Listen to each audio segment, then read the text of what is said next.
Organic అని పేరు పెట్టగానే ఆర్గానిక్ అని ఫీల్ అవుతున్నారు. నా మార్కెట్లో ఒక్కొక్కరు ఒక్కొక్క రేట్ అమ్ముతుంటారు. కొంతమంది ఆర్గానిక్ అంటారు, కొంతమంది ఇంకో పేరు పెట్టి పిలుస్తుంటారు. అసలు దీంట్లో ఆర్గానిక్ ఉంటాయా ఉండవు? అసలు ఆర్గానిక్ అనేది పెద్ద బూత్ అండి. ఆర్గానిక్ అనేది ఎక్కడి నుంచి వచ్చింది? ఆర్గానిక్ అనేది గేదె మేపే మేతలో నుంచి వచ్చింది. సింపుల్ గా గేదె ఏ మేత మేసిద్ది? మంచి తౌడు దాన లేదంటే మేత మేసిద్ది. ఆర్గానిక్ అక్కడి నుంచి రావాలి ఫస్ట్, అంతే కదా. ఆర్గానిక్ ఇంకెక్కడి నుంచి అని వచ్చిద్దా? మీ ఐడియా లేదు, అక్కడి నుంచి రావాలి. ఆర్గానిక్ అనుకునే చెప్పుకునే మేత అసలు పొలంలో ఆర్గానిక్ ఉందా? లేదు. ఎన్ని సంవత్సరాల నుంచి మనం కాంప్లెక్స్ ఎరువులు వాడుతున్నాం?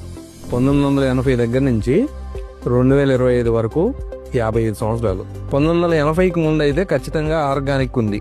ఎందుకంటే మనం పశువుల ఎరువు వాడేవాళ్ళం, ఒంట్లో అగ్రికల్చర్ వేస్ట్ వాడేవాళ్ళం. ఇప్పుడు అగ్రికల్చర్ వేస్ట్ వాడేవాడు ఎవడు? అసలు ఆర్గానిక్ ఎక్కడ ఉంది? డిఏపి, యూరియా ఇలాంటి ఆడితోటి మన భూ అంతా కలుషితం అయిపోయింది కాబట్టి ఇప్పుడు దాంట్లో వేసే పైరు ఆర్గానిక్ గా ఎలా వచ్చింది?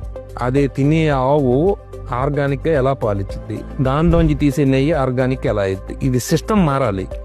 మోసపోవడం ఎక్కువ అయిపోయింది జనం. ఆర్గానిక్ అని పేరు పెట్టగానే ఆర్గానిక్ అని ఫీల్ అవుతున్నారు.